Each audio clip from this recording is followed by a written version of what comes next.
आज की जो वीडियो है जो कि हम कंपनी लॉ पढ़ रहे हैं, तो वो स्टूडेंट्स जो इग्नू से बिलोंग कर रहे हैं और उनकी कंपनी लॉ में थोड़ी प्रॉब्लम आ रही है, तो उसके रिगार्डिंग जो है मैं ये वीडियो अपलोड कर रहा हूँ।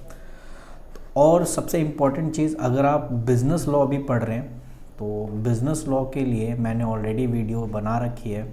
तो वो बच्चे जो बिज़नेस लॉ पढ़ना चाहते हैं वो मेरी प्लेलिस्ट में जाके चेक कर सकते हैं, पूरी वीडियोस अपलोडेड है, आप वहाँ से अपने नोट्स बना सकते हैं। ये आपका कंपनी लॉ है, तो ये आपको कंपनी से रिलेटेड जो है, जो भी रूल रेगुलेशंस हैं वो सारी चीज़ें इसमें कराई जाएंगी, ठीक है। और उसमें बिज़नेस लॉ से रिलेटेड चीज़ें उसमें कराई जाती है। तो अगर मैं बात करूं, क्योंकि एक वीडियो ऑलरेडी मैं बना चुका हूं, तो नेक्स्ट जो आपका टॉपिक है वो है काइंड्स ऑफ कंपनी। कितने टाइप्स की कंपनी होती हैं, तो कह रहा है on the basis of incorporation, on the basis of liability and on the basis of control. In 3 basis पे हम जो है कंपनीज को डिवाइड करते हैं। अगर बात करें on the basis of incorporation, तो इसमें आ जाता है आपका चार्टेड कंपनी। ऐसी कंपनी जिसको स्पेशली ग्रांट किया गया है कोई किंग या क्वीन, ठीक है, ऑफ इंग्लैंड, उसे चार्टर्ड कंपनी कहते हैं। तो जब आपने देखा होगा हमारा देश आज़ाद होने से पहले ही आपने देखा यहाँ चार्टर्ड एक्ट वगैरह आते हैं, सारी चीज़ें, क्यों? क्योंकि उसे किंग और क्वीन जो है ग्रांट करते हैं। तो ऐसी कंपनी जिसको किंग और क्वीन ऑफ इंग्लैंड के थ्रू इस्टेब्लिश किया जाता हो उसको चार्टर्ड कंपनी कहते हैं, ठीक है। आई होप आपको ये चीज़ें क्लियर होगी। स्टैच्यूटरी, तो अगर मैं बात करूं स्टैच्यूटरी में, तो स्टैच्यूटरी कंपनी वो कंपनी जिसे क्रिएट किया जाता है स्पेशल एक्ट के थ्रू, या तो पार्लियामेंट या स्टेट लेजिस्लेचर, ठीक है ना, क्योंकि सेंट्रल लेवल पे आपका पार्लियामेंट रहता है और स्टेट लेवल पे आपका स्टेट लेजिस्लेचर, तो उसको हम स्टैच्यूटरी यानी जो गवर्नमेंट के थ्रू की जाती है। थर्ड इज़ रजिस्टर्ड या incorporated company. A registered company is which जिसको रजिस्टर्ड किया गया अकॉर्डिंग टू कंपनी एक्ट 2013, ठीक है। वो सारी चीज़ें जो कंपनी एक्ट 2013 के अकॉर्डिंग रजिस्टर्ड की गई है उसको रजिस्टर्ड या इनकॉर्पोरेटेड कंपनी कहते हैं। तो देखिए यहाँ पर है, आपके चार्ट बना रखा है। तो on the basis of incorporation हो गया, on the basis of liability and on the basis of control, जिसमें अभी हमने 3 पढ़े, चार्टेड कंपनी, स्टैच्यूटरी कंपनी और रजिस्टर्ड कंपनी।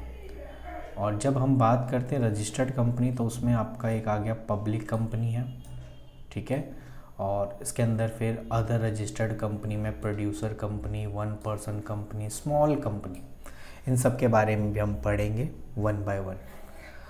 अगर मैं बात करूं on the basis of liability, तो इसमें आपकी कंपनीज जो हैं वो हैं कंपनी लिमिटेड बाय शेयर्स, चाहे प्राइवेट हो या public, company limited by guarantee, private and public, and unlimited company by private and public. तो देखते हैं कि 1 बाय 1 कि इसमें किस बारे में बात कर रहा है आगे। तो on the basis of liability की बात करें अगर हम, क्योंकि हमें ये भी क्लियर होना चाहिए on the basis of liability, जो कि अभी हम ऊपर चेक कर रहे थे। तो सबसे पहले आता है company limited by share. A company having the liability of members limited by memorandum. जैसे इसमें क्या होता है ना कि इसमें नंबर ऑफ शेयर होल्डर जो है लिमिटेड होते हैं, ठीक है ना, इस चीज़ को आपने ध्यान रखना है। And the to the amount if any unpaid on the share held by them in term company limited by share, and such a company is commonly called limited liability company.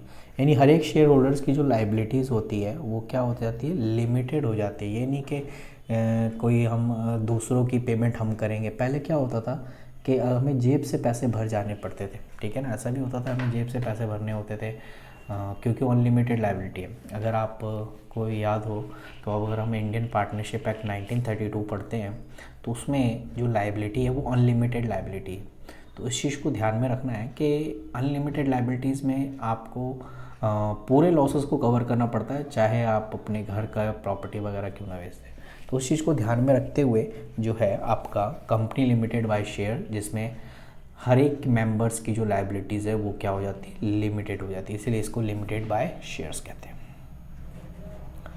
Company limited by guarantee, a company limited by guarantee may be defined a company liability of member limited by the memorandum, such amount may be undertake by memorandum contribute event wound up, यानी जब company बंद होने लगेगी उस समय जो है जो भी आप पे करोगे उसके मेंबर्स वगैरह पे करेंगे, जो भी गारंटीज़ वगैरह की गई है, जो भी पार्टनरशिप डेट में चीज़ें लिखी गई है उसके भी हाथ पे की गई होंगी, तो हम उसे कंपनी लिमिटेड बाय गारंटी कहेंगे। ठीक है ना। कह रहा है सच अ कंपनी में और may not have a share capital, इनके जो शेयर कैपिटल हो भी सकते हैं और नहीं भी हो सकते। If a company limited by guarantee form without any share then member would be liable to pay guaranteed amount, यानी जो भी अमाउंट है अगर इन्होंने शेयर इशू नहीं किए तो जितने भी मेंबर्स हैं ना वो लाइबल होंगे इसको पे करने में। ठीक है, तो ये बात तो क्लियर हो गई है कि अगर हमने शेयर इशू किए हैं तो शेयर्स के जो भी शेयर होल्डर्स हैं वो जिनकी जो लाइबिलिटी लिमिटेड है वो उतनी पे करेंगे। अगर उन्होंने शेयर इशू नहीं किया है तो उनके जो मेंबर्स हैं कंपनी के वही जो है उनको पे करेंगे, बाहर के लोग नहीं पड़े। अनलिमिटेड कंपनी लोग जिनकी लाइबिलिटीज़ जो है वो लिमिटेड नहीं होती, अनलिमिटेड होती है। ठीक है, और कह रहा है in case of unlimited liability the liability of each member extend whole amount of company debt, भाई साहब उसे फिर पूरी कंपनी की लाइबिलिटीज़ की रिस्पॉन्सिबिलिटी दी जा जाती है कि भाई तेरे को ये सारा भरना है। अब मिल के भरे या अकेले भरे ये तो चीज़ें हैं, तो ये थोड़ी प्रॉब्लम क्रिएट करती है। तो आप इस चीज़ को देख सकते हो कि लिमिटेड लाइबिलिटी में क्या है, अगर 4 लोग हैं तो चारों की लाइबिलिटी लिमिटेड होगी कि भाई मेरे हिस्से में 1 लाख रुपए आया तो मैं 1 लाख ही भरूँगा। ठीक है, और अनलिमिटेड लाइबिलिटी में क्या है, 4 लोग हैं, टोटल 8 लाख का लॉस आया है, 3 लोगों ने हाथ खड़े कर दिया, भाई मैं नहीं दे पाऊँगा, मैं नहीं दे पाऊँगा, मैं नहीं दे पाऊँगा, या 3 लोग भाग गए, तो लास्ट का जो बंदा बचा है उससे 8 लाख ले पड़ेंगे क्योंकि वो अनलिमिटेड लाइबिलिटी के अंदर है। अदरवाइज लिमिटेड लाइबिलिटी के अंदर तो उसके हिस्से में जितना आएगा वो अपने हिस्से की लाइबिलिटी पे करेगा। On the basis of control की बात करें, क्योंकि कंट्रोल के भी बात कर लेते हैं।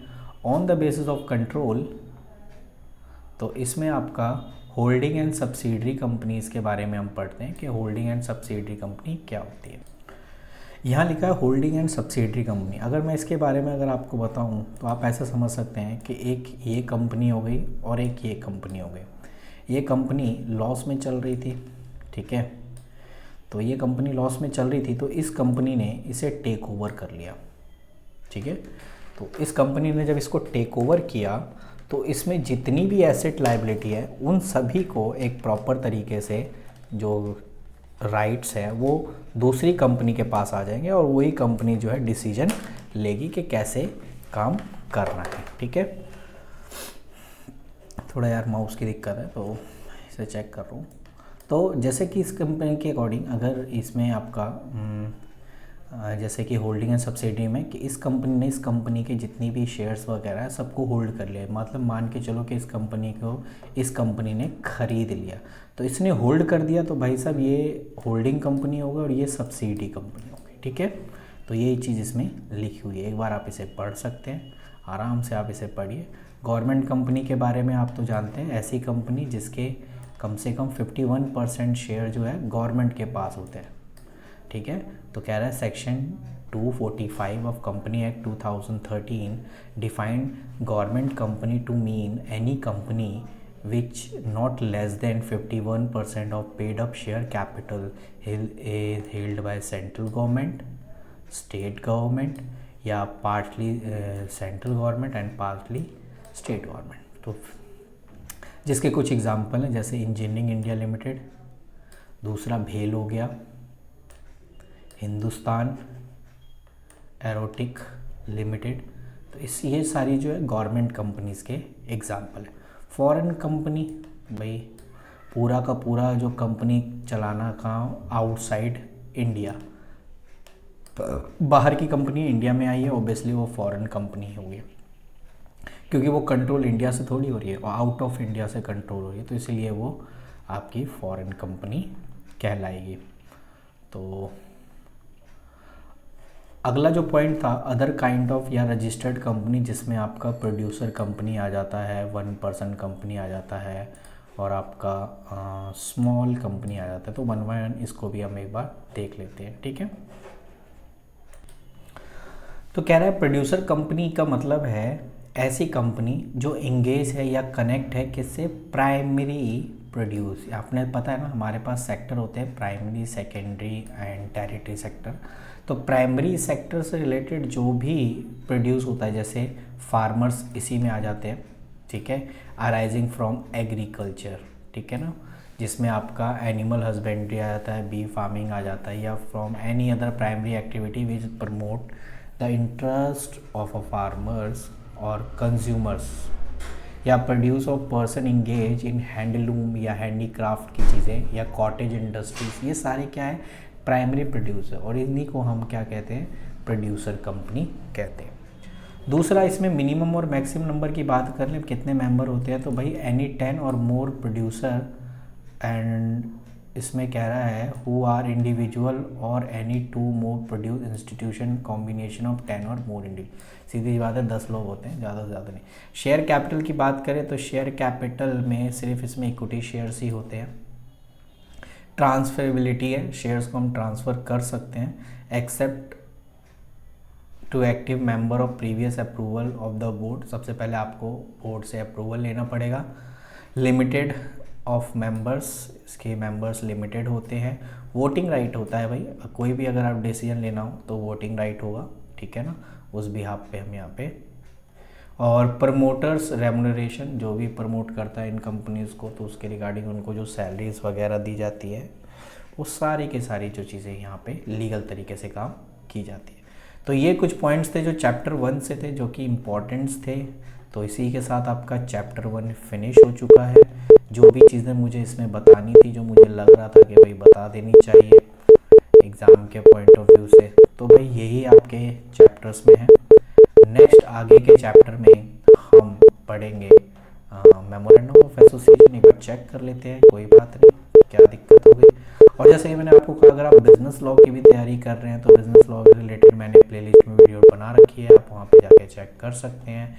लिंक मैं डिस्क्रिप्शन में डाल दूंगा, या साइड में आप आइकन में देख रहे होंगे, मिल रहा होगा, तो आपको वहाँ पे भी मिल जाएगा, ठीक है। चलिए, तो मिलते हैं आपसे अगले चैप्टर में, जो कि बहुत बढ़िया होने वाला है। Thank you.